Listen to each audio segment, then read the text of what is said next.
नमस्कार। चलिए आज एक बहुत ही मजेदार सवाल का जवाब ढूंढते हैं। सवाल ये है कि हमारे राज्य के जो नियम होते हैं, मतलब जो कानून होते हैं, वो आखिर बनाता कौन है। ये वही नियम है जिनका असर हमारी रोज की जिंदगी पर पड़ता है, हमारे स्कूल, हमारी गलियां, सब पर। तो चलिए पता लगाते हैं। कभी सोचा है कि ये कौन तय करता है कि ट्रैफिक के नियम क्या होंगे या स्कूल में छुट्टियां कब होंगी? आखिर ये सारे फैसले लेता कौन है? ये नियम कहाँ से आते हैं? चलिए आज मिलकर इसी गुत्थी को सुलझाते हैं। तो आज हम क्या क्या समझने वाले हैं? देखिए, सबसे पहले तो ये जानेंगे कि राज्य के नियम बनाता कौन है। फिर देखेंगे कि ये जो नियम बनाने वाली टीम है उसमें एक हाउस होता है या दो। फिर ये समझेंगे कि इस टीम का मेंबर कौन बन सकता है। और सबसे मजेदार हिस्सा कि कोई आइडिया कानून कैसे बनता है। और हाँ, आखिर में हम सब कुछ फटाफट रिवाइज भी करेंगे। तो चलिए शुरू करते हैं पहले सवाल से कि राज्य के नियम बनाता कौन है। देखिए, हर राज्य में एक बहुत जरूरी टीम होती है जो ये काम करती है, और इस टीम को हम कहते हैं राज्य विधानमंडल, अंग्रेजी में स्टेट लेजिस्लेचर। अब सवाल आता है, ये राज्य विधानमंडल होता क्या है? इसे बहुत आसान भाषा में समझते हैं। ये ना कुछ लोगों की एक टीम है जिन्हें हम चुनते हैं, और इनका काम है पूरे राज्य के लिए कानून बनाना और जरूरत पड़ने पर उन्हें बदलना भी। इस टीम के जो हेड होते हैं वो हैं गवर्नर यानी राज्यपाल। अब इसको ऐसे सोचिए, जैसे आपके स्कूल में टीचर्स और प्रिंसिपल मिलकर स्कूल के लिए नियम बनाते हैं ना, है ना? बिल्कुल वैसे ही राज्य विधानमंडल पूरे राज्य के लिए नियम बनाने वाली टीम है। ठीक है, तो ये तो समझ आ गया कि एक नियम बनाने वाली टीम होती है। अब एक और मजेदार बात, जैसे स्कूल में एक ही क्लास के अलग अलग सेक्शंस होते हैं ना, वैसे ही इस टीम के यानी विधानमंडल के एक या दो हिस्से हो सकते हैं। इन हिस्सों को हम कहते हैं सदन या हाउस। तो ये दो तरह के होते हैं। पहला एक सदनीय, जैसा नाम से ही पता चल रहा है, इसमें सिर्फ एक ही हाउस होता है जिसे हम कहते हैं विधानसभा। भारत के ज्यादातर राज्यों में आपको यही सिस्टम मिलेगा। और दूसरा होता है द्विसदनीय, द्वि मतलब दो, तो इसमें दो हाउस होते हैं, एक विधानसभा और दूसरा विधान परिषद। ये सिस्टम कुछ बड़े राज्यों में है ताकि किसी भी कानून पर दो दो बार अच्छे से चर्चा हो सके। अच्छा, अब इन दोनों हाउस में फर्क क्या है? देखिए, जो विधानसभा है उसे लोगों का सदन भी कहते हैं। क्यों? क्योंकि इसके मेंबर्स को सीधे आम लोग वोट देकर चुनते हैं। मतलब असली पावर यही है, ज्यादातर कानून यही बनाते हैं। और जो विधान परिषद है उसे बड़ों का सदन कहते हैं। इसके मेंबर्स को सीधे जनता नहीं चुनती। इनका काम होता है कि विधानसभा से पास हुए कानूनों को एक बार और देखें, उस पर सोचें और अपनी सलाह दें। बिल्कुल वैसे जैसे घर में कोई भी बड़ा फैसला लेने से पहले हम बड़ों की राय लेते हैं। तो ये दो हाउस वाला सिस्टम कहाँ कहाँ है? देखिए, अभी भारत में सिर्फ 6 राज्य ऐसे हैं जहां द्विसदनीय व्यवस्था है। ये हैं आंध्र प्रदेश, बिहार, कर्नाटक, महाराष्ट्र, तेलंगाना और उत्तर प्रदेश। इसका मतलब क्या हुआ?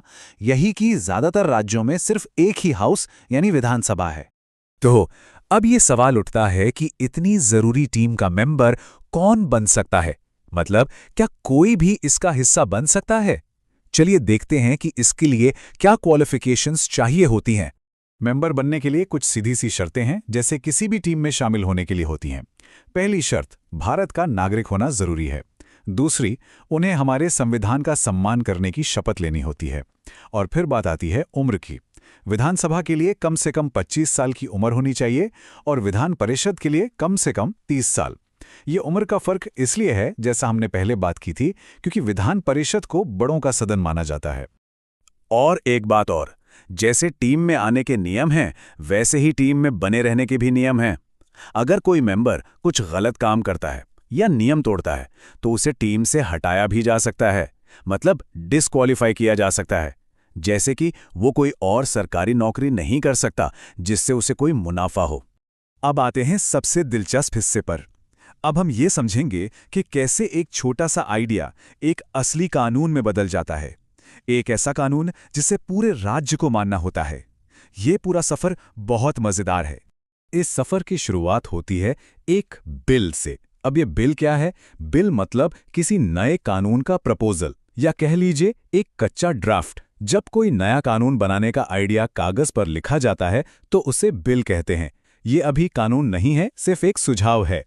तो चलिए एक बिल के कानून बनने का सफर देखते हैं स्टेप बाय स्टेप।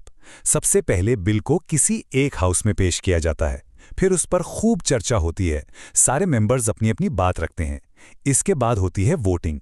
अगर ज्यादातर मेंबर्स यस वोट करते हैं तो बिल उस हाउस से पास हो जाता है। फिर ये बिल दूसरे हाउस में जाता है, अगर राज्य में दूसरा हाउस है तो। वहां भी यही डिस्कशन और वोटिंग होती है। जब दोनों हाउस से बिल पास हो जाता है तब वो गवर्नर के पास भेजा जाता है उनके सिग्नेचर के लिए, और जैसे ही गवर्नर उस पर साइन कर देते हैं, बस वो बिल एक एक्ट यानी कि एक पक्का कानून बन जाता है। इस पूरे प्रोसेस में एक बात जानना बहुत जरूरी है। विधानसभा यानी लोगों का सदन हमेशा ज्यादा पावरफुल होता है।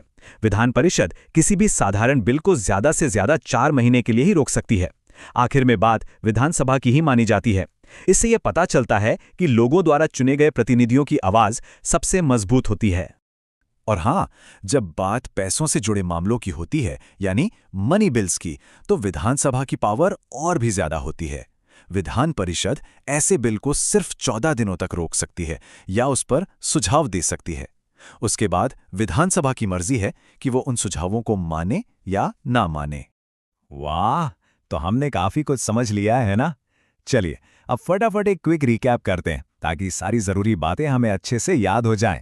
तो आज की सबसे जरूरी बातें क्या हैं? पहली, जो टीम राज्य के लिए कानून बनाती है उसे कहते हैं राज्य विधानमंडल। दूसरी, इसमें एक हाउस यानी यूनिकैमरल या 2 हाउस यानी बाइकैमरल हो सकते हैं।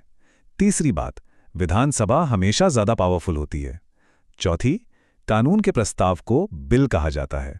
और पांचवी और सबसे जरूरी बात, कोई भी बिल कानून तभी बनता है जब उस पे गवर्नर के साइन हो जाते हैं। तो अब सबको ये पता चल गया है कि हमारे राज्य में कानून कैसे बनाए जाते हैं। अब एक छोटा सा सवाल, क्या अपने राज्य के किसी ऐसे कानून के बारे में सोच सकते हैं जिसके बारे में और जानने का मन हो? इस पर अपने दोस्तों और टीचर से बात जरूर करना। चलिए अगली बार फिर मिलेंगे एक नए और मजेदार टॉपिक के साथ। नमस्कार।